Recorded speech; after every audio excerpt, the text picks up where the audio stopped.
यीशु के नाम से मांगते हैं, இயேசுவின் நாமத்தினாலே ஜெபிக்கிறோம். आमीन। ஆமென்.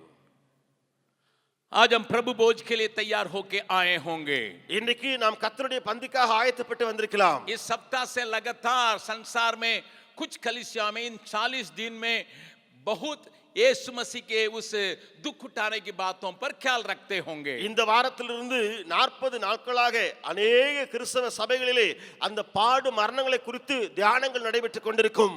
और उन बातों में से हमें एक बात को आज सीखने के लिए परमेश्वर सहायता करने पाए। அவைகளிலிருந்து ஒரு காரியத்தை கற்றுக்கொள்ள கர்த்தர் நமக்கு உதவி செய்வாராக. मेरे साथ खोलिएगा என்னோடு கூட திறவுங்கள். पहला पत्रस, 1 பேதுரு, पहला पत्रस, पत्रस की पहली पत्री, 1 பேதுருடைய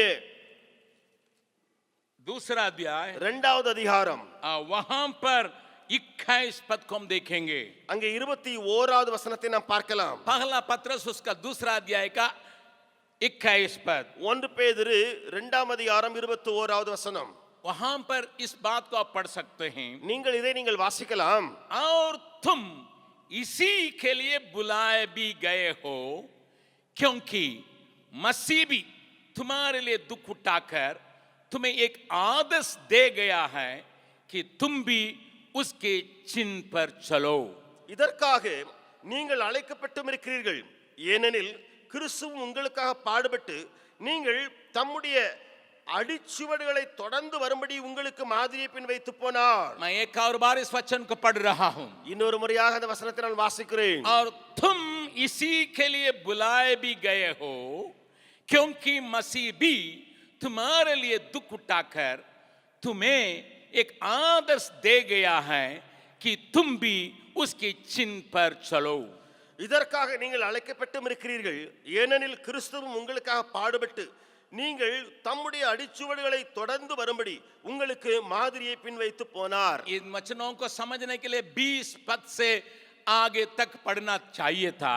ஒருவேளை இந்த வசனத்தை புரிய வேண்டும் என்று சொன்னால் 20வது வசனத்திலிருந்து முன்னே வாசிக்க வேண்டும். लेकिन समय के मन में रखते हुए मैं एक ही 21 पद में एक ही बात पर आपके ध्यान को आकर्षित करने के लिए चाहता हूं। ஆனால் நேரத்தை நான் யோசித்தவனாக இந்த 21வது வசனத்திலே ஒரே ஒரு விஷயத்தை மட்டும் நான் தொட விரும்புகிறேன். यीशु मसीह पापों के लिए मारा गया, इसको हम अंगीकार करते हैं, गाते हैं और अपनी प्रार्थना में इस्तेमाल करते हैं। இயேசு கிறிஸ்து பாவிகளுக்காக மரித்தார் என்ற ஒரு காரியத்தை நாம் பாடுகிறோம், நாம் ஏற்றுக்கொள்கிறோம், நாம் அதை தியானிக்கிறோம். और उसके जीव मरने के द्वारा हमें आजादी मिली करके हम जानते हैं। அவருடைய மரணத்தின் மூலமாக நாம் விடுதலை பெற்றோம் என்பதையும் அறிந்திருக்கிறோம். लेकिन इस वचन में पत्रस एक और बात को आपके सामने, मेरे सामने लाने के लिए चाहता है। ஆனால் இந்த வசனத்திலே பேதுரு இன்னொரு காரியத்தை உங்களுக்கு முன்பு எனக்கு முன்பு கொண்டு வர விரும்புகிறார். दुख उठाने के समय यीशु तुम्हारे लिए आदर्श बन गया था।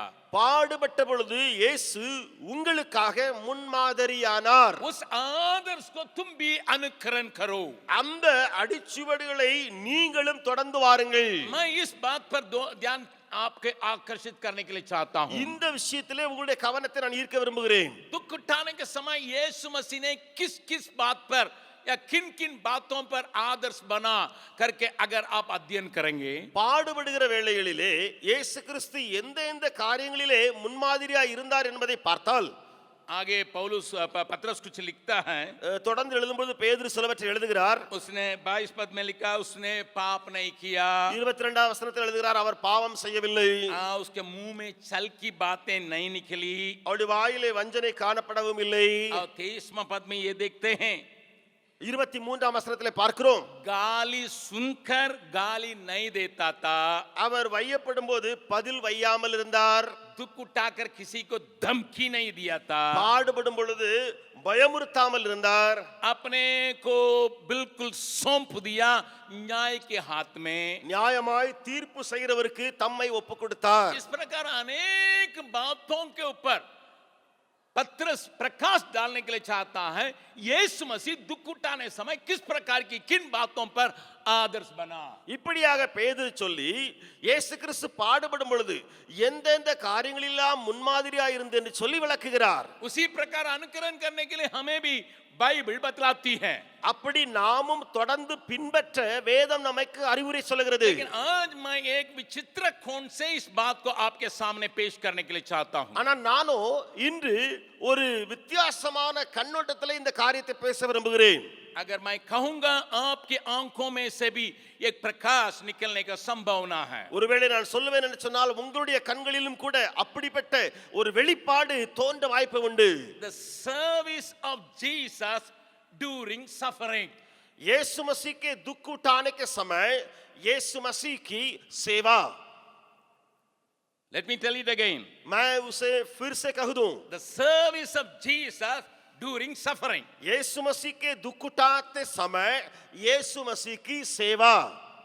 इसका मतलब क्रूस पर जब यीशु टांगा गया, அர்த்தம் என்ன? இயேசு சிலுவையிலே தொங்கிக் கொண்டிருந்த வேளையிலே उसका शरीर ऐसा चिराया गया है करके हम जानते हैं। और कभी कभी ये टीवी जो पैशन के जो यीशु का चरित्र को देखने समय हमें समझ में आता है। நாம் எதை அறிந்திருக்கிறோம்? அந்த வேளையிலே அவருடைய சரீரம் உடைக்கப்பட்டு கிழிக்கப்பட்டது.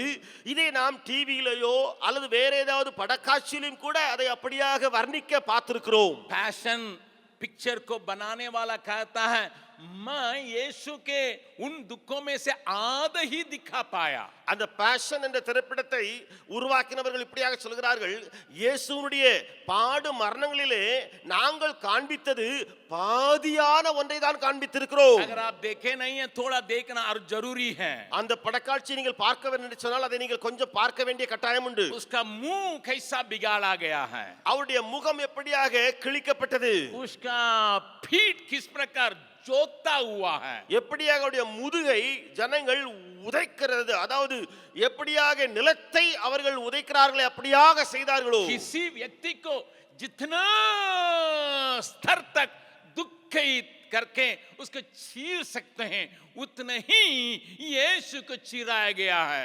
எப்படியாக ஒரு சரீரத்தை கிழித்து பீறி எவ்வளவு அதிகமாய் செய்ய முடியுமோ அவ்வளவா இயேசுவுக்கு செய்தார்கள். नजदीक में हमारे पॉलिटेक्निक का एक स्टूडेंट जो यहाँ कमरा लेके रहता था डेयरी के आसपास में, उसको कुछ लोग आके उसको अटैक किए थे। சமீபத்திலே நம்முடைய பாலிடெக்னிக்ல படித்துக் கொண்டிருந்த ஒரு மாணவன், அவன் டெய்ரியிலே ஒரு ரூம் எடுத்து தங்கிக் கொண்டிருந்தான். அவனை சிலர் வந்து அப்படியாக தாக்கினார்கள். और पेपर में ये लिखा गया, बताया गया है 17 बार लोगों ने उसको छुरी फोका। வேத செய்தித்தாளிலே அல்லது நியூஸ்ல இப்படியாக சொல்லியிருந்தார்கள், அவர்கள் வந்து அவனை 17 முறை கத்தியினால் குத்தி இருக்கிறார்கள். किस कारण से उसको मर्डर किया गया, எந்த காரணத்தினாலே அவனை கொலை செய்தார்கள், कौन उसके पीछे है, अभी तक कुछ पता नहीं चला है। அதுக்கு பின்னால இருந்தவர்கள் யார் இதுவரைக்கும் தெரியவே தெரியாது. लेकिन मैंने जब उसको पढ़ा था, ஆனா நான் அந்த செய்தியை வாசித்த போது मुझसे सहा नहीं जा रहा था। என்னால தாங்கிக் கொள்ள முடியல. एक आदमी को 17 बार अगर छुरी पोकिएगा उसका हालत क्या होता होगा। ஒரு மனிதனை 17 முறை கத்தியால குத்தினா அவன் நிலைமை எப்படி ஆகும்? लेकिन यीशु के बारे में लिखा है, ஆனால் இயேசுவை குறித்து எழுதப்பட்டிருக்கிறது, 39 बार उस प्रकार की खोड़ा लगाया गया जो उसका शरीर को खींच के चूर चूर कर देता है। 39 முறை எப்படியாய் சவுக்கடியால் அடித்தார்கள், அவருடைய சரீரம் பிழிக்கப்பட்டு கீறப்பட்டது.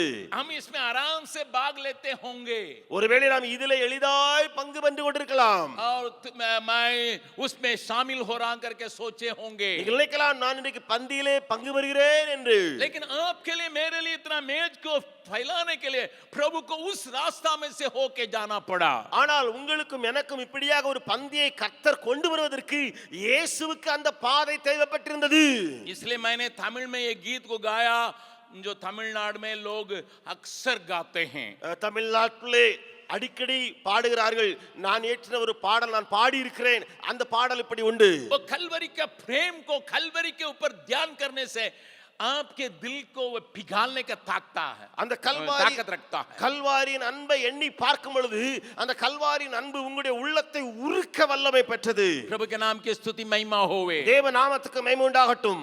கல்வாரி ஸ்நேகம் கரைத்திடும் என்னை கல்மனம் மாற்றி கரைந்தோட செய்யும்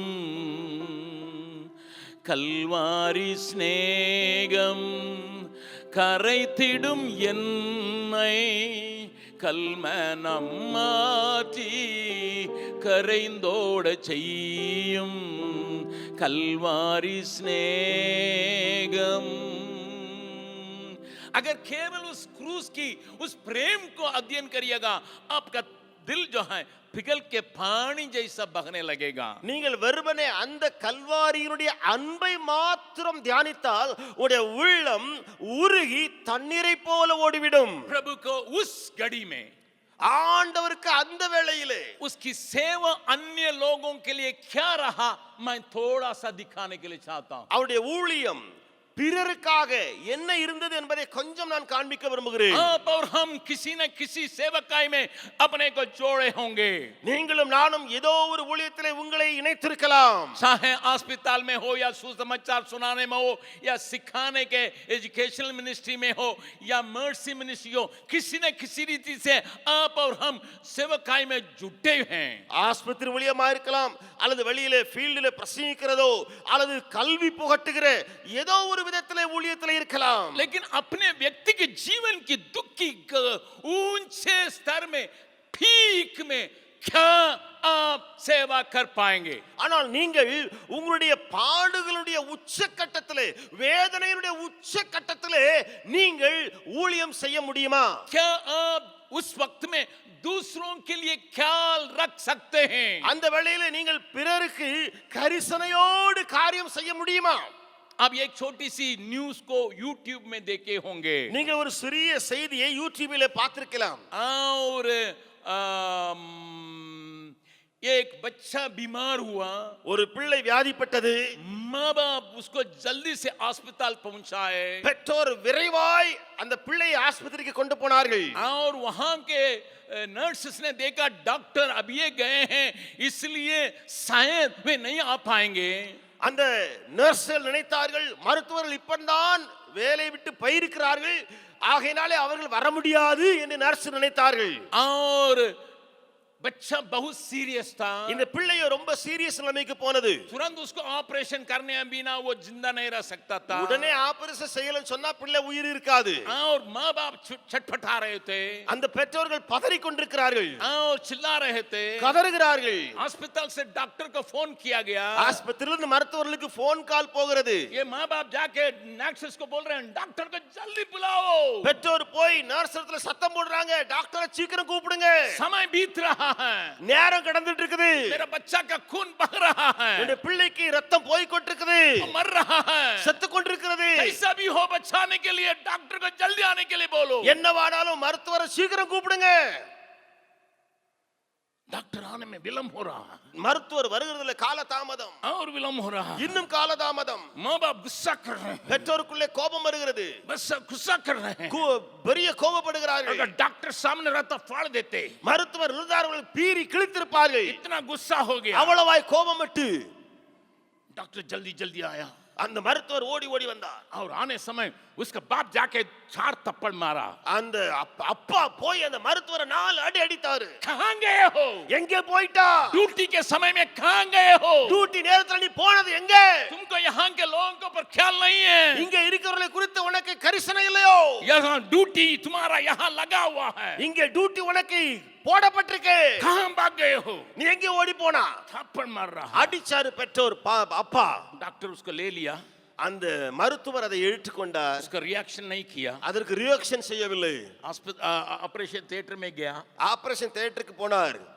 2 घंटा ऑपरेशन करने के बाद 2 மணி நேரம் ஆபரேஷன் நடத்தின பின்பு डॉक्टर एक लंबे श्वास लेके बाहर आया। அந்த மருத்துவர் நீண்ட மூச்சு விட்டு வெளியே வந்தார்। ऑपरेशन थिएटर के सामने माँ बाप दोनों खड़े हैं, அந்த ஆபரேஷன் தியேட்டருக்கு வெளியில பெற்றோர் 2 பேரும் நிக்கறாங்க। वो पापा जो है गुस्सा से वहां खड़ा है, साथ ही साथ क्या होगा करके एक शॉक के साथ खड़ा है। அந்த அப்பா கோபத்தோடு கூட அதோடு என்ன நடந்திருக்கிறது, என்ன ஆயிற்று என்று சொல்லி ஒரு சந்தேகத்தோடு பார்க்கிறார்। जाके डॉक्टर का हाथ पकड़ बोला, அப்பா போய் மருத்துவருடைய கரத்தை பிடிக்கிறார்। बतलाओ சொல்லு சொல்லு, मेरी बेटा का क्या हुआ? என்ன ஆயிற்று என் பிள்ளைக்கு?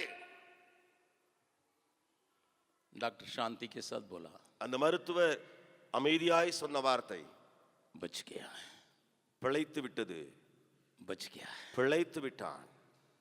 आपका बेटा जिंदा है. உங்களுடைய மகன் உயிரோடு இருக்கிறான்.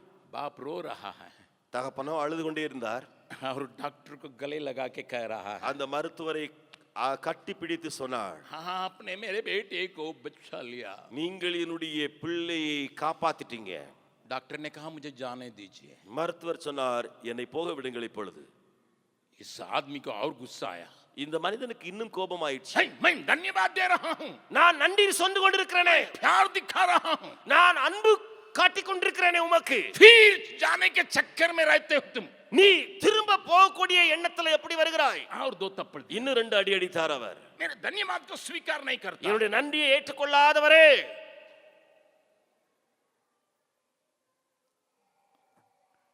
डॉक्टर ने कहा, அந்த டாக்டர் சொன்னது, साहब माफ कीजिए, ஐயா என்னை மன்னித்து விடுங்கள்.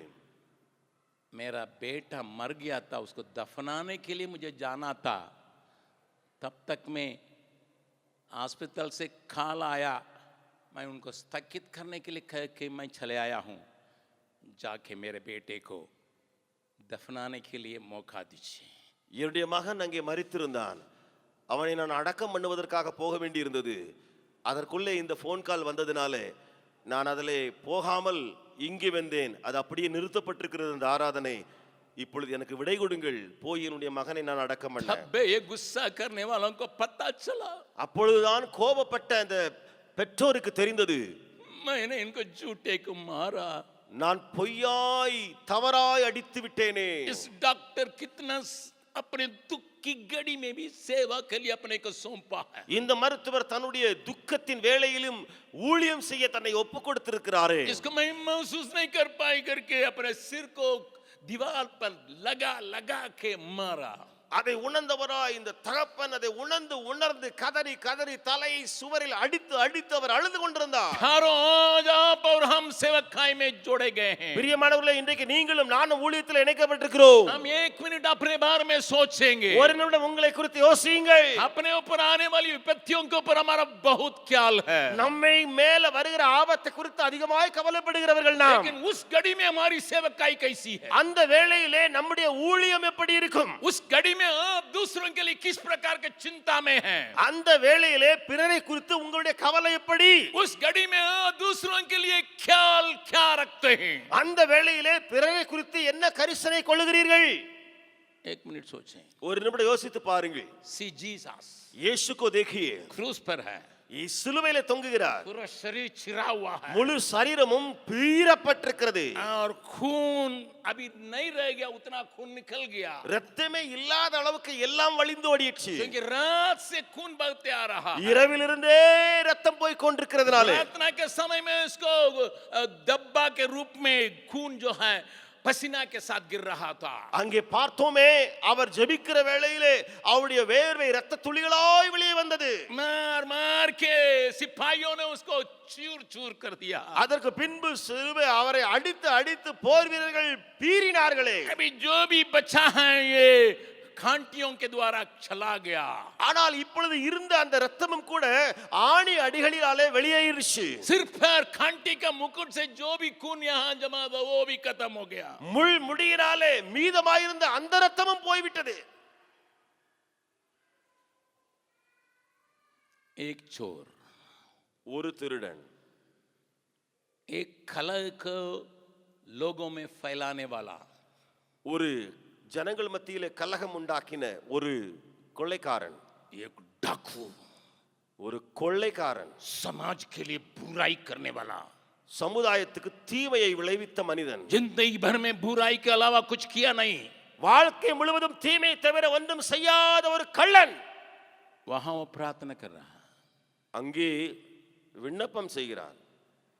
हे प्रभु, ஆண்டவரே, जब तू अपना राज्य में आएगा நீர் உம்முடைய ராஜ்யத்தில் வரும் பொழுது मुझे स्मरण करना. என்னையும் நினைத்துக் கொள்ளும்.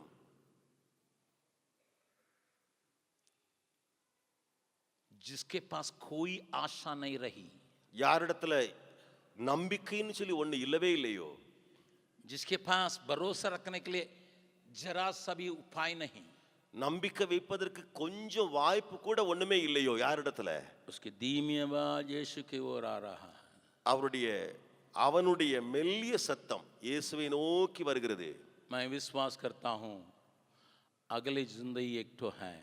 நான் விசுவாசிக்கிறேன் இன்னொரு வாழ்வு ஒன்று உண்டு என்று वो कहता है अनंत काल तक जीने के लिए एक स्थान है। அவன் சொல்லுகிறான் நித்தியமாய் வாழ்வதற்கு ஒரு இடம் ஒன்று இருக்கிறது நான் நம்புகிறேன். अनंत जीवन में प्रवेश करने के लिए मैं ना तो योग्य हूँ या लायक हूँ या उम्मीद रखा हूँ। அந்த நித்திய வாழ்வில் பிரவேசிப்பதற்கு நான் பாத்திரவானும் இல்லை, நான் போவதற்கு தகுதி எனக்கு கிடையாது, அதற்குரிய காரியங்களும் என்னிடத்தில் இதுவரைக்கும் காணப்படவில்லை. இயேசுவே give me a hope, எனக்கு ஒரு நம்பிக்கை தாரும். मुझे एक आशा की शब्द कर दीजिए, எனக்கு ஒரு நம்பிக்கை ஊட்டக்கூடிய வார்த்தையை மாத்திரம் சொல்லிவிடும். आशा की शब्द कर दीजिए, ஒரு வார்த்தை அங்கே இருந்து சொல்லிவிடும் ஆண்டவரே. आपने गीत गाया एक शब्द काफी है प्रभु, நீங்கள் பாடினீர்கள் ஒரு வார்த்தை போதும் ஆண்டவரே என்று சொல்லி. लेकिन आप अद्भुत काम के लिए उस गीत को गाए होंगे, ஆனால் நீங்களோ அற்புதங்களுக்காக அந்த பாடலை பாடி இருக்கலாம், या अपने आवश्यकताओं के लिए गाए होंगे, அல்லது நீங்கள் உங்களுடைய தேவைகளுக்காக பாடி இருக்கலாம். लेकिन यहाँ एक व्यक्ति विनती कर रहा है यीशु से, ஆனால் இங்கே ஒரு மனிதன் இயேசுவினிடத்தில் விண்ணப்பம் செய்கிறான். मुझे आशा के लिए कोई उपाय नहीं, मदद कीजिए। என்னிடத்தில் நம்பிக்கைக்கு ஒரு வழியும் இல்லை, எனக்கு உதவி செய்யும். उस शब्द को पढ़िएगा लूका रचित सुसमाचार, அந்த வார்த்தைகளை வாசிக்கலாம் லூக்கா எழுதின சுவிசேஷத்துல. वहां यीशु के मुंह से निकली हुई इस बात को थोड़ा सा देखिएगा। இயேசுவின் வாயிலிருந்து புறப்பட்ட அந்த வார்த்தைகளை கொஞ்சம் பாருங்கள். 23 अध्याय, 23ஆம் அதிகாரம். लूका रचित सुसमाचार 23 अध्याय, லூக்கா எழுதின சுவிசேஷம் 23ஆம் அதிகாரம் 42 और 43 पद को पढ़िएगा। 42ஆம் 43ஆம் வசனங்களை வாசியுங்கள். तब उसने कहा, हे यीशु, जब तू अपने राज्य में आए तो मेरी सुधि लेना। இயேசுவை நோக்கி, ஆண்டவரே நீர் உம்முடைய ராஜ்யத்தில் வரும்போது அடியேனை நினைத்தருளும் என்றான். उसने उससे कहा, இயேசு அவனை நோக்கி, you please see the verses of Jesus, यीशु का उन शब्दों के मैं तुझसे सच कहता हूं कि आज ही तो मेरे साथ स्वर्गलोक में होगा। आप कृपया करके यीशु का वचन को देखिए क्या जवाब दे रहा है. இயேசு சொல்கிறார் அங்கே, நீ இன்றைக்கு என்னுடனே கூட பரதீசில் இருப்பாய் என்று மெய்யாகவே உனக்கு சொல்லுகிறேன். Hey, it is a confirmation. मैं सच कहता हूं बेटा, सच कहता हूं, நான் உண்மையை சொல்லுகிறேன், சத்தியமாய் சொல்லுகிறேன் என்று சொல்லி இயேசு இப்படியாக அவனுக்கு முழு உண்மையை சொல்லி இருக்கிறார். मैं ऐसे नहीं कहता, मैं एम्फसिस के साथ में एक आशा दिला रहा हूं। நான் அப்படியே சொல்லவில்லை, அதை வலியுறுத்தி நான் சொல்லுகிறேன்.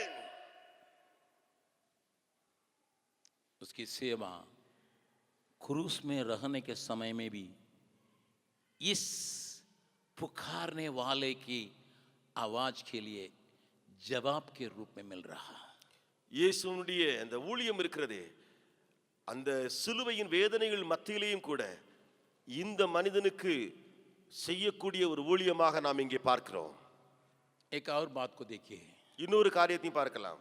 यूहन्ना रचित सुसमाचार யோவான் எழுதின சுவிசேஷம் 19वां अध्याय 19வது அதிகாரம் 25, 26, 27 पद को देखेंगे। 25, 26, 27 வசனங்களை பார்க்கலாம். यूहन्ना रचित सुसमाचार 19 अध्याय 25 से யோவான் எழுதின சுவிசேஷம் 19வது அதிகாரம் 25 27 வசனங்கள்.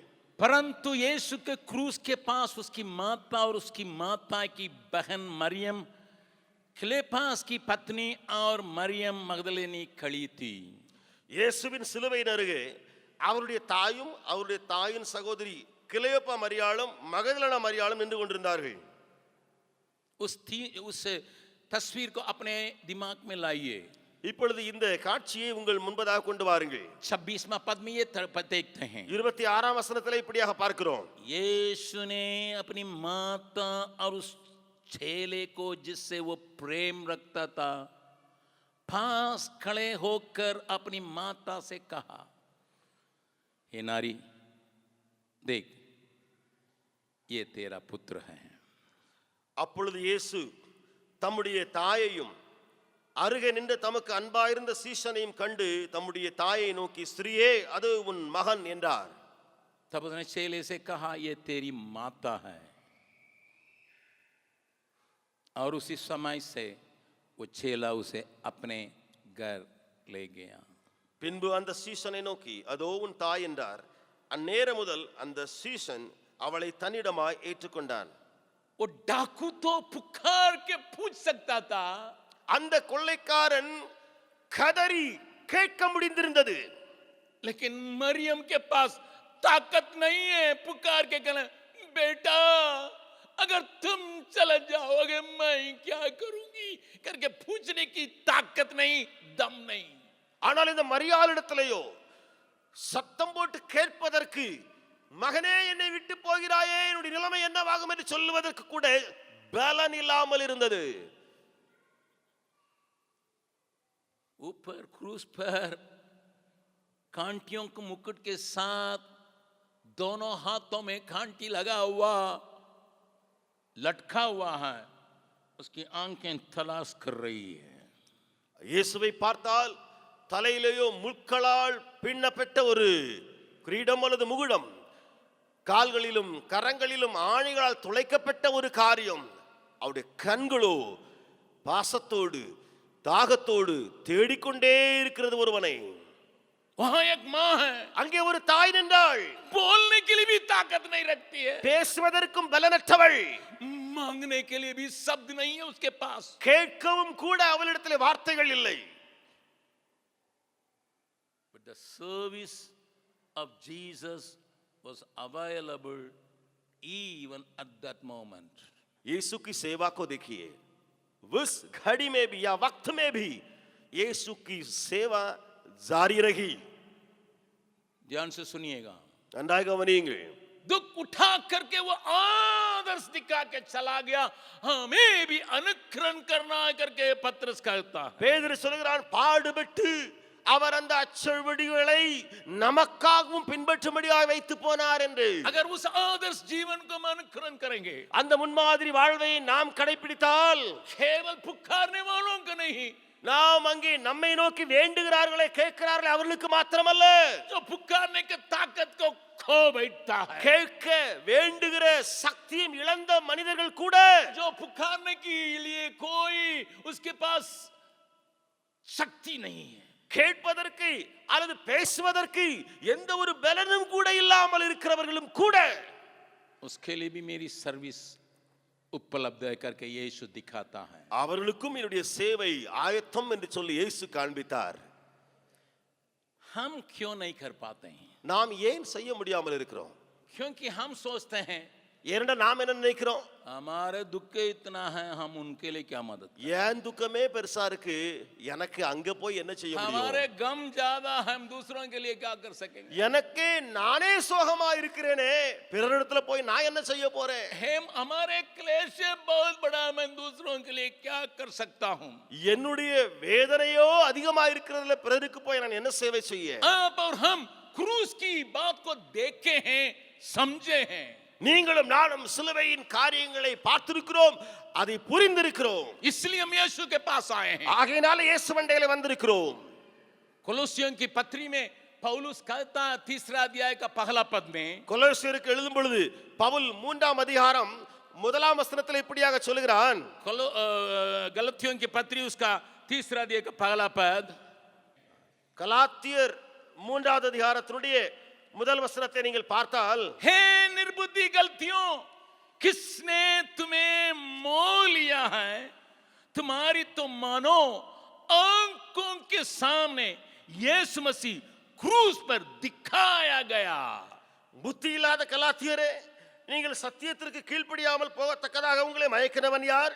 இயேசு கிறிஸ்து சிலுவையில் அறையப்பட்டவராக உங்கள் கண்களுக்கு முன்பாக பிரத்யட்சமாய் உங்களுக்குள்ளே வெளிப்படுத்தப்பட்டிருந்தாரே. तेरे आंखों के सामने मसीह क्रूस पर दिखाया गया है।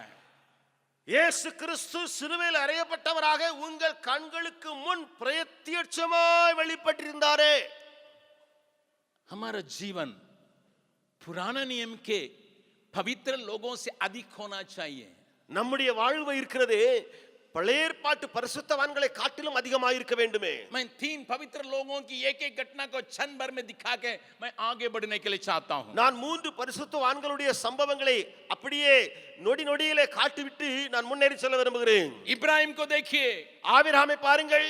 जिसको हम मानते हैं, நாம் அவரை அவர் மேலே நாம் நம்பிக்கை வைத்திருக்கிறோம். अपना जरूरत ज्यादा होने के बावजूद, தன்னுடைய தேவைகள் அதிகம் இருந்த பின்பும் கூட वो दूसरों के लिए सेवा करने के लिए या कम से कम प्रार्थना करने के लिए चुका नहीं है। அவன் பிறருக்காக சேவை செய்ய அல்லது குறைந்தபட்சம் ஜெபிப்பதற்காக அவன் பின்வாங்கவே இல்லை. उत्पत्ति उसका 20वां अध्याय, ஆதியாகமம் 20வது அதிகாரம். मेरे साथ खोल दीजिएगा, என்னோடு திறவுங்கள். 17 और 18 पद को पढ़िएगा। 17 18 வசனங்களை வாசியுங்கள். उत्पत्ति 20 अध्याय का 17 और 18 पद। ஆதியாகமம் 20வது அதிகாரம் 17 18 வசனங்கள். वहां पर तब इब्राहिम ने यहोवा से प्रार्थना की करके लिखा है। அங்கே இப்படியாக எழுதப்பட்டிருக்கிறது. 18ஆம் வசனத்திலே ஆபிரகாம் தேவனை நோக்கி வேண்டிக் கொண்டான். किसके लिए? யாருக்காக? எதற்காக? हिंदी में आगे हैं, तमिल में पीछे हैं। இந்தியிலே தமிழிலே முன்ன பின்ன அந்த வசனங்கள் இருக்கின்றன.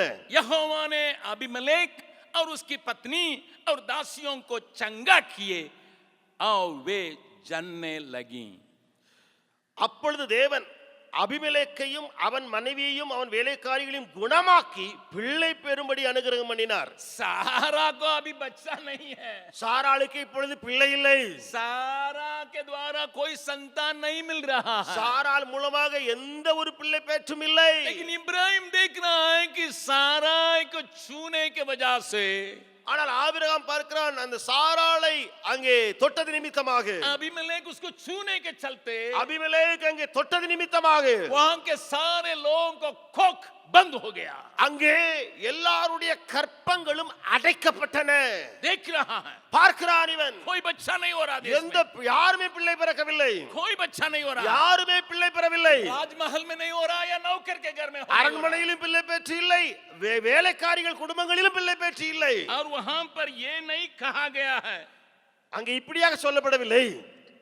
कोई आके इब्राहिम जी माफ कीजिए हम लोगों के लिए दुआ कीजिए, ना ना ना ना, யார் வந்து ஆபிரகாமே எங்களை மன்னிச்சிருங்கய்யா மன்னிச்சிருங்கய்யா என்று சொல்லி ஆபிரகாம் இடத்துல வரவில்லை. अब्राहम का भी गलती है, उस अध्याय का पढ़िएगा, अब्राहम का भी गलती है, ஆபிரகாமுடைய தவறுதான் என்று சொல்லி அந்த அதிகாரத்தில் வாசித்தால் உங்களுக்கு தெரியும். क्योंकि उसने अपना डर के मारे अपनी पत्नी को बहन कहा, ஏனென்றால் அவன் பயந்ததினாலே தன்னுடைய மனைவியை சகோதரின்னு சொல்லிட்டான். इसलिए राजा ले गया था। ஆகையினாலே ராஜா மனைவியை கொண்டு போனார். राते रात राजा परमेश्वर ने उसको डांटा, இரவிலேயே சொப்பனத்திலே தேவன் அவனை பயமுறுத்தினார், பயமுறுத்த செய்தார். अबीमेलेक ने कहा भी, அபிலகமேக்கு இப்படியாக சொன்னாவும் சொன்னான், मुझे मालूम नहीं था, எனக்கு தெரியாதப்பா, मैं मन से पाप नहीं किया, நான் மனசுல பேசாமல் இருந்தேன், उसको अलोप करके ले आया, मुझे मालूम न होने से नहीं करता, இவளை எப்படியோ உன்னிடத்து பிரிச்சு வந்து கொண்டு வந்தேன், ஆனா இப்படின்னு சொல்லி எனக்கு தெரியாம இருந்தது. यहाँ वो राजा हो या वहां का प्रजा हो, इब्राहिम से आके विनती नहीं किए हैं। ஒருவேளை ராஜாவா இருக்கட்டும் அல்லது பிரஜையா இருக்கட்டும், யாரும் வந்து ஆபிரகாமிடத்துல வேண்டிக் கொள்ளவே இல்லை. लेकिन इब्राहिम ஆனால் ஆபிரகாமோ अपनी सेवा करने के लिए तैयार, அவன் ஊழியம் சேவை செய்ய ஆயத்தமாகி விட்டான். अरे मेरे लिए कोई भी संतान नहीं है, எனக்கு தானே பிள்ளை இல்லையே, इतना साल से इंतजार कर रहे हैं, இவ்வளவு வருஷமா நான் தானே காத்துக்கிட்டு இருக்கிறேன், अरे कुछ होने वाला तो नहीं है, ஒண்ணு நடக்க போற மாதிரியும் தெரியல, शरीर भी मर रहा है, சரீரமும் செத்து போயிட்டு இருக்குது, साराई भी बुढ़ी हो रही है, சாராளும் கிழவி பதவியை பெற்றுக் கொண்டே இருக்கிறாள். इसके अंदर भी कोई ताकत नहीं, मेरे अंदर भी ताकत नहीं, இவளுக்கிடத்திலும் பலன் இல்ல, ஏன்ட்டையும் பலன் இல்ல.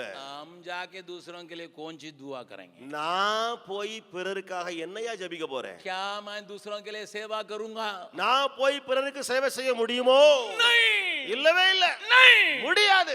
अगर मैं परमेश्वर के निकट रहने वाला क्यों हूं, நான் ஒருவேளை தேவன் அருகிலே நிற்கிறவனா இருந்தால் मैं उस देश के लिए प्रार्थना करूंगा, நான் இந்த தேசத்துக்காக ஜெபிப்பேன். जरूर उन्होंने मेरे साथ गलत व्यवहार किया, உண்மைதான், அவன் எனக்கு விரோதமாய் ஒரு காரியத்தை செய்து விட்டான். क्योंकि उसने कहा था, இரண்டால் அவன் இப்படியாக சொல்லியிருந்தானே. 11 पद को पढ़िएगा, வசனம் 11 பாருங்கள். 20वां अध्याय का 11 पद को पढ़िएगा. 20வது அதிகாரம் 11வது வசனம். इब्राहिम ने कहा, मैंने ये सोचा था कि इस स्थान में परमेश्वर का कुछ भी न होगा.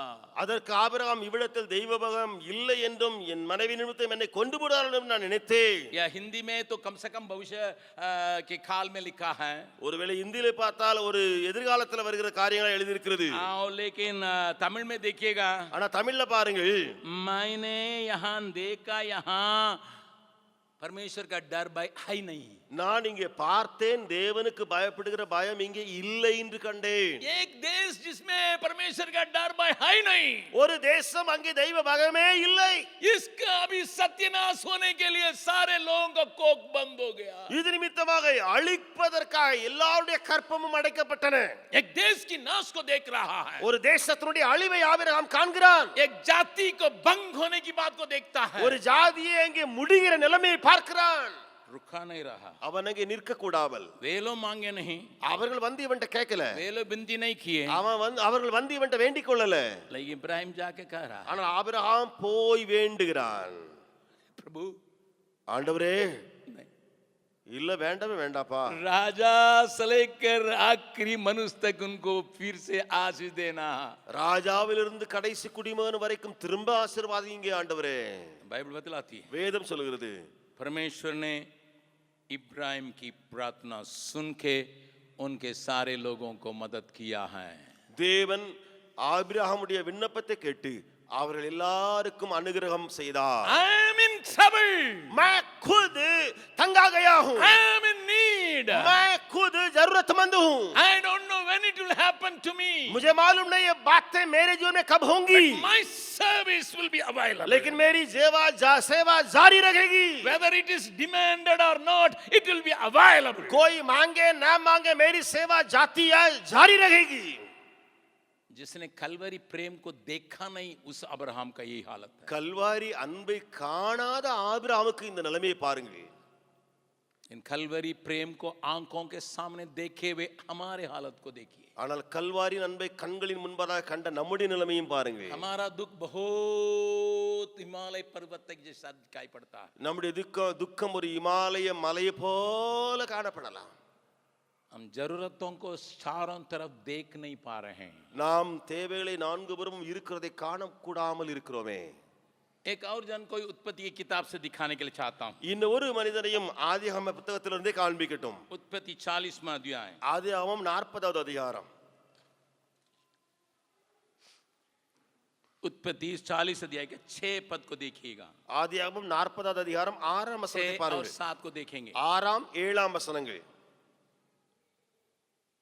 आपको इस कहानी मालूम है, உங்களுக்கு இந்த சம்பவம் தெரியும். यूसुफ नाम करके उस जवान के ऊपर गलत आरोप लगाया गया है. யோசேப்பு என்ற வாலிபன் மேலே தவறான குற்றச்சாட்டுகள் சாட்டப்பட்டன.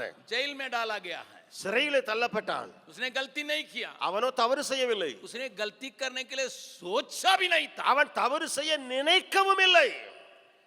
गलती करने के लिए जब मौका दिया गया था, தவறு செய்ய வாய்ப்பு கொடுக்கப்பட்ட போதும் उसमें से वो अपने को बचाने के लिए भागा, वस्त्र को छोड़ के.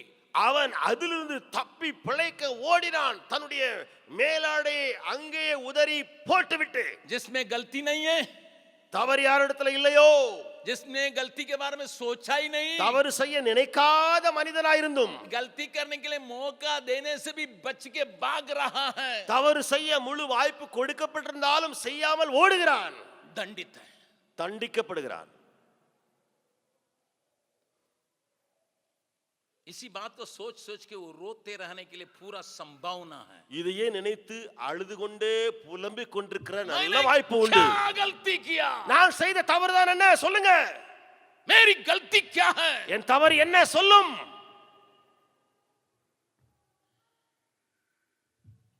मुझे क्यों ऐसा भोगना पड़ रहा है, எனக்கு ஏன் இதெல்லாம் என் மேல சுமத்து அல்லது நான் சுமக்க வேண்டி இருக்குது, क्यों मैं इस हालत में हूं. ஏன் நான் இந்த நிலைமைக்கு தள்ளப்பட்டிருக்கேன். वैसा वो कोने में रह सकता था, அவன் அப்படியே ஒரு மூலையில உட்கார்ந்து இருக்கலாமே. लेकिन वहां देखिए, ஆனால் அவனை பாருங்க, बिहान को जब यूसुफ उन दोनों जो अधिकारी लोग, सरकारी अधिकारी लोग जो उसी जेल में पाए जाते हैं, उनके पास अंदर गया. யோசேப்பு என்பவன் சிறைக்குள்ளே இருந்த 2 அதிகாரிகள், அடைக்கப்பட்டிருந்தவர்கள், அவர்களுக்கு பக்கத்திலே போனான். था उन पर दृष्टि की, அவர்களை நோக்கி அவன் பார்த்தான். तो क्या देखा? அவன் கண்டது என்ன? कि वे उदास हैं. அவர்கள் முகங்கள் துக்கமாயிருக்கிறதை யோசிப்பு கண்டான். भाई सुरेश ने आप लोगों को उत्साह दिया, आपके दुख को यीशु देख रहा है. சகோதரர் சுரேஷ் வந்து உங்களை உற்சாகப்படுத்தினார் அல்லது ஆறுதல் படுத்தினார். இயேசு கிறிஸ்து உங்களுடைய துக்கத்தை காண்கிறார் என்று. कोई गलती नहीं है. அதுல என்ன தவறும் இல்ல. आप भी चाहते हैं यीशु मुझे देखें, நீங்களும் விரும்புறீங்க இயேசு என்ன பார்க்கட்டும் சொல்லி. लेकिन यहाँ एक दुखित पुरुष जो दुख से भरा हुआ, उसने देखा वे उदास है. ஆனால் இங்கே ஒரு துக்கமா இருக்கிற, கஷ்டப்பட்டு வேதனைப்படுகிற அவன் பார்க்கிறான் பிறருடைய துக்க முகங்களை.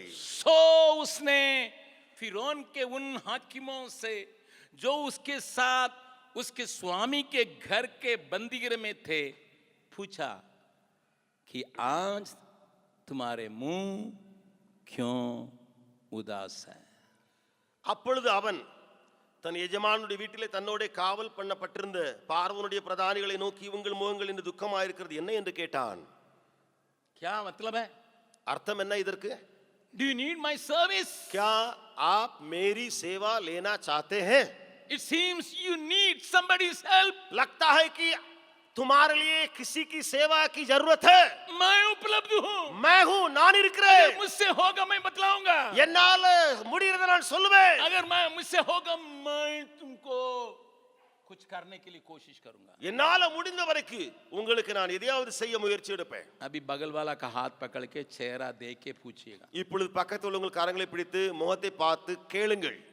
आपका दुख बहुत बारीक हो, உங்கள் துக்கம் ரொம்ப பெரிதா இருந்தாலும், क्या और दुखित लोगों को என்ன இன்னும் துக்கமுகமா இருக்கிறவங்களை मदद करने के लिए பார்த்து உதவி செய்ய आप चाहेंगे? விரும்புவீர்களா? आपने प्रश्न पूछा, क्या जवाब मिला? ये भी கேள்வி கேட்டாச்சு, பதில் என்னன்னு ஏதாவது வந்திருக்கான்னு பாருங்க. They never saw cross at all. उन्होंने देखा ही नहीं, यहाँ के लोगों ने देखा ही नहीं क्रूस क्या है. इनको क्रूस की कहानी मालूम नहीं.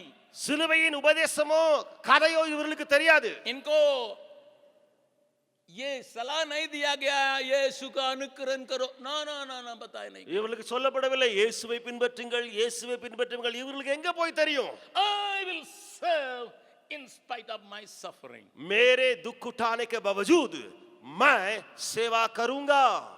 I will serve. मैं सेवा करूंगा. जैसा शुरू में मैं एक डॉक्टर के बारे में कहा था, எப்படி நான் என்னுடைய பிரசங்கத்தின் ஆரம்பத்தில் ஒரு டாக்டர் குறித்து சொன்னேனோ, जरूर वो पहला स्थान है मेरे बेटा को गढ़ना.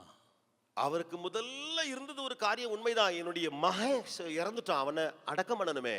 लेकिन मैंने सुना, ஆனா நான் இப்பொழுது கேட்டிருக்கிறேன், मुझे एक मौका मिल रहा किसी को बचाने की. யாரையோ அல்லது காப்பாற்றுவதற்கு ஒரு வாய்ப்பு வருகிறது அங்கே. ये तुच्छ जाना जाए, ये मुख्य जाना गया. இது அற்பமா எண்ணப்படட்டும், அதுவே பெரிதா எண்ணப்படட்டும். एक और पुराना नियम की आदमी पुराने नियम के आदमी को मैं दिखाने के लिए चाहूंगा, இன்னொரு பழைய ஏற்பாட்டு மனுஷனை நான் காண்பிக்க போகிறேன். जिसको आप जानते हैं अच्छी तरह से. அவரை நீங்கள் நன்றாய் அறிந்திருக்கிறீர்கள். पहले देखिएगा अय्यूब के, उसके सारी दुखों को बतलाने के लिए जगह नहीं है, समय नहीं है. அந்த யோபுவினுடைய எல்லா துக்கங்களையும் சொல்வதற்கு எனக்கு நேரம் போதாது. पढ़िएगा अय्यूब का 19 अध्याय, யோபுவினுடைய 19வது அதிகாரம் पहला पद से लेकर 1 3 तक. 3 வசனங்கள் வரை. तब तब अयूब ने कहा, आपको मालूम है अयूब का 10 बच्चे एक ही दिन में मर गए, நீங்கள் அறிந்திருக்கிறபடி யோபுடைய 10 பிள்ளைகள் ஒரே நாள்ல மரித்தார்கள். सिर से लेकर पांव तक बीमारी, தலையிலிருந்து உள்ளங்கால் வரைக்கும் வியாதியின் அறிகுறிகள். राख पर बैठा हुआ है, அவன் சாம்பலிலே உட்கார்ந்து இருக்கிறான். सारी संपत्ति चली गई है, எல்லா சொத்தும் போயாச்சு. भेड़ बकरी सब मर गया है, அவருடைய மாடுகள் ஆடுகள் எல்லாம் செத்து போயிடுச்சு. नौकर चौकर सब भाग गया है, வேலைக்காரிகள் ஓடி போனாங்க. ऊंचे स्थान में रहने वाला एकदम धूल में चला आया, உயரமா இருந்த ஒரு மனிதன் தூளிலே போய் அமர்ந்திருக்கிறான். इसको तसल्ली देने के लिए आया हुआ मित्रों की कहानी थोड़ा देखिए. இவனுக்கு ஆறுதல் சொல்ல வந்த நண்பர்களுடைய கதையை கொஞ்சம் பாருங்கள். अयूब क्या कहता है, யோபு என்ன சொல்கிறான் பாருங்கள். तुम कब तक मेरे प्राण को दुख देते रहोगे, நீங்கள் எந்த மட்டும் என் ஆத்மாவை வருத்தப்படுத்துவீர்கள்? अब बातों से मुझे चूर चूर कब तक करोगे बाबा, ஐயா, வார்த்தைகளினால என்னை எப்போ வரைக்கும் நொறுக்கிட்டே இருப்பீங்க? एक हफ्ता के लिए आया लेकिन 10 बार तुमने गोली मारते रहा, ஒரு வாரத்துக்கு வந்த நீ 10 முறை என்னை துப்பாக்கி சுடுறது போல சுட்டுக்கிட்டே இருக்கியே. तसल्ली देने के लिए आया लेकिन गोली मारते रहा, ஆறுதல் சொல்ல வந்தவன் என்ன போட்டு சுட்டுக்கிட்டு கிடக்குறியே. AK-47 का इस्तेमाल करते, AK-47 போல என்னை சுடுகிறாயே. कुछ समय के पहले मैं इंदिरा गांधी की मृत्यु के बारे में थोड़ा जानकारी करने के लिए देख रहा था उसका वीडियो. நான் இந்திரா காந்தியினுடைய அந்த மரணம் எப்படி ஏற்பட்டது என்று சொல்லி சில நாட்களுக்கு முன்பதாக அந்த வீடியோவை பார்த்து கொண்டிருந்தேன். उसका अंगरक्षक उन्हीं के बगीचा में AK-47 से किस प्रकार उनके ऊपर गोली लगाया उसको मैंने देखा उस फिल्म में. அந்த ஃபிலிம்ல நான் பார்த்தேன். அந்த இந்திரா காந்தியினுடைய பாடிகார்டு அவர் AK-47 துப்பாக்கி வச்சுக்கிட்டு இந்திரா காந்தி இருக்கிற வீட்டு பக்கத்துல அதே தோட்டம் அதுல எப்படியாவது அவரை முடித்தார் என்று சொல்லி 2 जन, 2 பேர் இருக்கிறாங்க. इधर से कोई मार रहा उधर से कोई मार रहा, இங்க இருந்து ஒருவன் சுடுறான், அங்க இருந்து ஒருத்தன் சுட்டுட்டு இருக்கிறான். चालिक कर दिया, அதை முழுவதுமாய் சல்லடையாக்கினார்கள். बिल्कुल चालिक कर दिया. முழுவதுமாய் சல்லடையாக்கினார்கள். यहाँ गोली नहीं लगाया ये लोग, बात लगाया. ஆனா இவங்க சுடல துப்பாக்கியை வச்சு குண்டுகளினால, ஆனா வாயினால பொருத்தி தள்ளுறாங்க. कुछ लोग इस प्रकार के काम करने में बहुत माहिर है, சிலர் இப்படி பேசுறதுல சொல்றதுல வேலை செய்யற ரொம்ப திறமைசாலிகள். चूर चूर चूर चूर चूर चूर चूर चूर चूर चूर माहिर है. அவர் போட்டு நொறுக்குறதுல நொறுக்குறதுல திறமைசாலிகள். अयूब कहता है, யோபு சொல்லுகிறான், अरे बाबा तुम लोग कितना निंदा करोगे, என்னடா என்ன போட்டு இப்படி அடிச்சு நொறுக்குறீங்களே எது வரைக்கும்? और यहाँ तक पूछता तुम्हें लज्जा नहीं लाती, யப்பா உங்களுக்கு வெக்கமே இல்லையா இப்படி அடிக்கிறதுன்னு சொல்லி போய் கேக்குறான். मेरे साथ इतना कठोरता क्यों करते हो, யப்பா ஏன்ட்ட கடினமா இருக்கிறீங்களே வெக்கம் இல்ல? 17वां पद, 17வது வசனம். मेरी पत्नी तो इसी हालत में है, என் மனைவி கூட இந்த நிலைமையில தானே இருக்கிறா. मेरी सांस मेरी स्त्री को और मेरी गंध मेरे भाइयों की दृष्टि में घिनौनी लगती है. என் சுவாசம் என் மனைவிக்கு வேறுபட்டிருக்கிறது, என் கற்பத்தின் பிள்ளைகளுக்காக பரிதபிக்கிறேன். और आप उसकी कहानी को जानते हैं, நீங்கள் அதனுடைய கதைகள் எல்லாம் அறிந்திருக்கிறீங்க. सब कोई मेरे विरोध में है, எனக்கு விரோதமாய் எல்லாரும் பேசுறாங்க. मेरा शरीर का हालत क्या है, என் சரீர நிலைமை என்ன? 20वां पद, 20வது வசனத்துல मेरी खाल और मांस मेरी हड्डियों से सट गए और मैं बाल बाल बच गया हूं. लेकिन तमिल बाइबल में लिखा है, मेरे मुंह को दांत को बंद करने के लिए केवल चमड़ा ही रह गया. என் எலும்புகள் என் தோலோடும் என் மாம்சத்தோடும் ஒட்டி கொண்டிருக்கிறது, என் பற்களை மூட கொஞ்சம் தோல் மாத்திரம் தான் தப்பி இருக்குது. उतना सड़ गया, அவ்வளவாய் மாமிசம் அழுகிடுச்சு, उतना चोर चूर चूर हो गया. அவ்வளவாய் நான் உடைந்து நொறுங்கி இருக்கிறேன். 19वां पद, 19வது வசனம். मेरे सब परम मित्र मुझसे द्वेष रखते हैं और जिनसे मैंने प्रेम किया सो पलट कर मेरे विरोधी हो गए हैं. என் பிராண சிநேகிதர் எல்லாரும் என்னை வெறுக்கிறார்கள், நான் சிநேகித்தவர்கள் எனக்கு விரோதிகளானார்கள். इस हालत में இது நிமித்தம் बाइबल बतलाती है, வேதம் சொல்லுகிறது. आप और हम जानते हैं इस वचन को. நீங்களும் நானும் அறிந்திருக்கிற இந்த வசனம் உண்டு. अय्यूब का 42वां अध्याय, யோபுவினுடைய 42வது அதிகாரம்.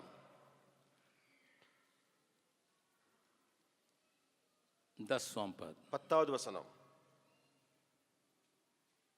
जब अय्यूब ने अपने मित्रों के लिए प्रार्थना की, तब यहोवा ने उसका सारा दुख दूर किया और जितना अय्यूब का पहले था उसका दुगुना यहोवा ने उसे दे दिया। யோபு தன் சிநேகிதருக்காக வேண்டுதல் செய்தபோது கர்த்தர் அவன் சிறையிருப்பை மாற்றினார். யோபுக்கு முன்னிருந்த எல்லாவற்றை பார்க்கிலும் இரண்டத்தனையாய் கர்த்தர் அவனுக்கு தந்தருளினார். इस शब्द को देखिएगा। இந்த வார்த்தையை கொஞ்சம் பாருங்கள். जब उस हालत में होके अय्यूब ने प्रार्थना किया, तब அந்த நிலைமையில யோபு இருந்த பொழுது ஜெபித்தானே, அப்பொழுது उन गाली देने वालों के लिए प्रार्थना कर रहा है, அந்த அவனை குறித்து கேலி திட்டுகிறவர்களுக்காக ஜெபம் பண்ணுகிறான். उनके ऊपर परमेश्वर का दंड नहीं आने पाए, அவர்கள் மேல தேவ கோபம் வந்து விடக்கூடாது என்று விண்ணப்பம் பண்ணுகிறான். I have a responsibility to serve मेरे even in that kind of suffering. इस प्रकार के दुख उठाने की जगह में भी मेरी एक जिम्मेवारी है कि दूसरों की सेवा करने के लिए. चाहे इब्राहिम क्यों न हो, ஒருவேளை ஆபிரகாமாய் இருக்கட்டும், चाहे यूसुफ क्यों न हो, ஒருவேளை யோசேப்பாகவும் இருக்கட்டும், कोई अय्यूब क्यों न हो, அல்லது யோபுவாக இருக்கட்டும், ये सब लोग कलवरी प्रेम को जैसा आप चक्के हैं वैसा चक्के नहीं है. இவர்கள் எல்லாரும் நீங்களும் நானும் ருசி பார்த்த அந்த கல்வாரி அன்பை ருசி பார்த்திருக்கவே இல்லை. एक मिनट अपने को इस जगह में खड़ा रखिए. ஒரு நிமிடம் உங்களை இந்த இடத்துல நிறுத்தி வைத்து பாருங்கள். एक और वचन को पढ़ के मैं अंत कर रहा हूं. ஒரு வசனத்தை நான் வாசித்து நான் முடிக்க போகிறேன். दूसरा कुरिन्थियों 2 கொரிந்தியர் 8वां अध्याय 8வது அதிகாரம்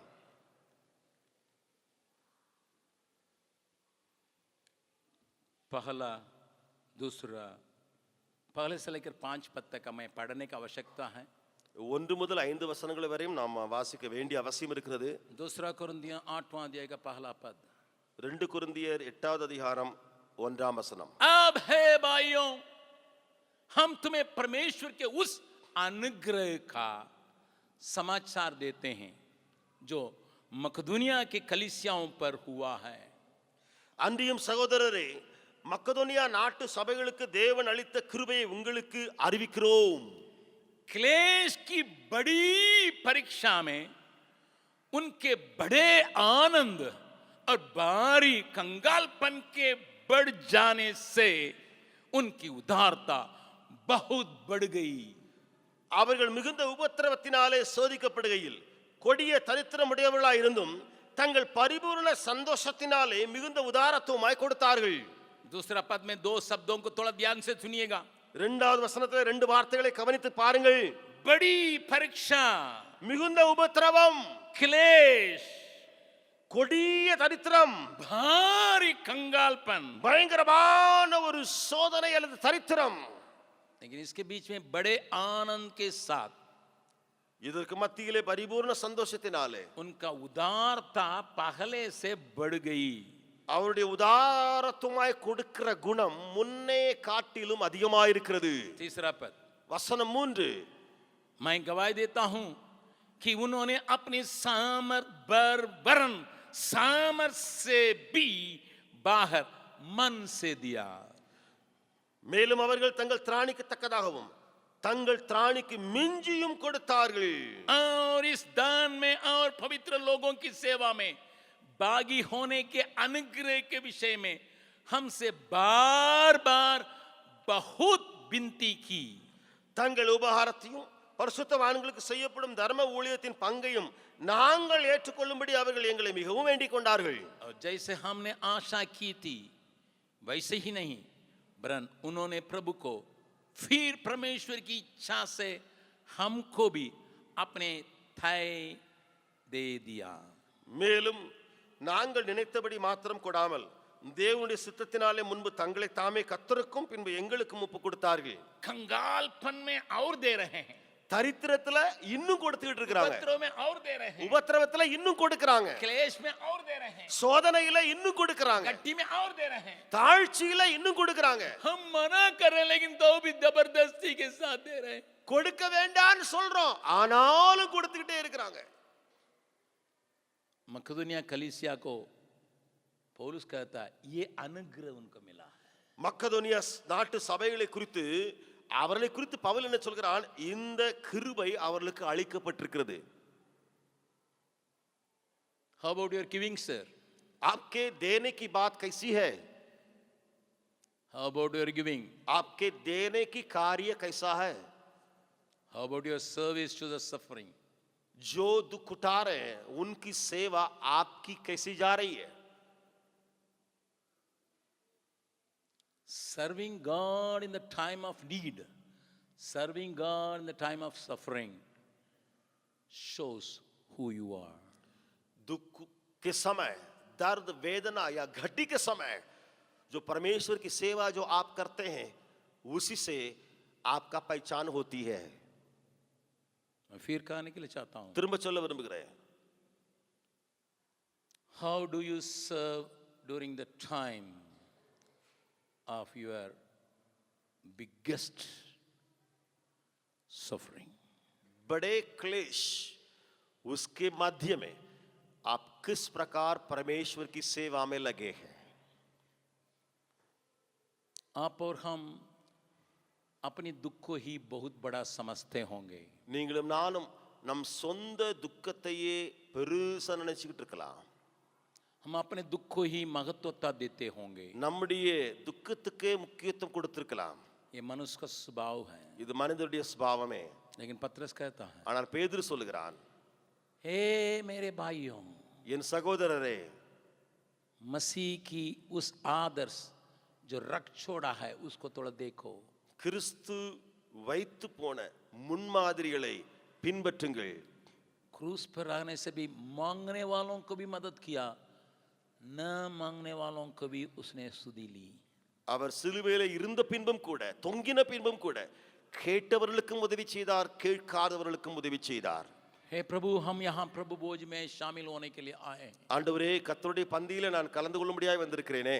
इसका मतलब हम आपके दुख में भागीदार हैं। இதனுடைய அர்த்தம் நாங்கள் உம்முடைய துக்கத்திலே பங்காளிகள்। इसी को दर्शाने के लिए ही हम यहाँ पर आए हैं। அதை நாங்கள் வெளி காண்பிக்கவே இப்படியாக வந்திருக்கிறோம்। हम इस उसके दुख में जो क्रूस पर तूने किया उस दुख में हम सहभागी हैं। इसी बात को दुनिया को दिखाने के लिए हम इसमें शामिल होते हैं। நீ சிலுவையிலே பட்ட பாடுகள் இருக்கிறதே, அதற்கு நாங்களும் கூட ஒரு பங்காளிகள் என்று சொல்லி அதை உலகத்துக்கு காண்பிக்கும்படியாக இங்கே வந்திருக்கிறோம்। हम तेरा दुख से इसका न केवल सीखें, अभ्यास करें। நாங்கள் அந்த துக்கத்தினாலே இதை கற்றுக்கொள்கிறது மாத்திரமல்ல, இதை நாங்கள் கடைபிடிக்கவும் செய்யட்டும்। 1 मिनट सब कोई अपनी आंखों को बंद करें। ஒரு நிமிடம் எல்லாரும் நம்முடைய கண்களை மூடலாமா?